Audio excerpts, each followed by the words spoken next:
আসসালামাইকুম, আশা করি সবাই খারাপ আছেন। দেখতে পাচ্ছেন আমার হাউজের বর্তমান অবস্থা, তলে কি পরিমাণ ময়লা জমে আছে, যার ফলে আমার মাছগুলো প্রতিবন্ধী হচ্ছে এবং আমাকে গালি দিচ্ছে।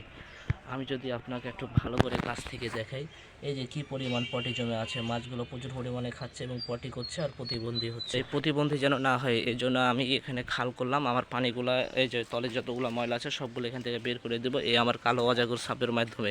আমার ইচ্ছা ছিল ওই সাইডে পানিটা ফেলা, কিন্তু আমার এই হাউজের থেকে ওই হাউজের দূরত্ব প্রায় 50 কিলোমিটার মতো।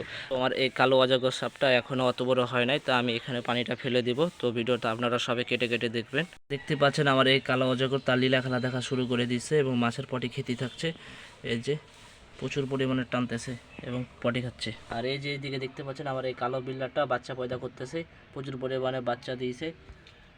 আর এদিকে আমি খেয়াল করলাম এই যে আমার হাউজের মাছের পরজীবীগুলো আমার হাতের আঙ্গুলে গুতাগুতি করতেছে, দেখতে পাচ্ছেন কিরকম করতেছে। এই বোকাচোদাগুলোকে মেরে দেখলাম তো মনে হচ্ছে রবার্ট হয়ে আছে, মারা যাচ্ছে না।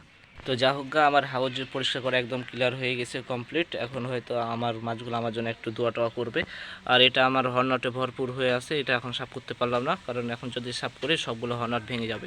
তো আজকের ভিডিওটা এই পর্যন্ত। এতক্ষণ সঙ্গে থাকার জন্য, সঙ্গে না থাকার জন্য আপনাদের ধন্যবাদ। আসসালামু আলাইকুম।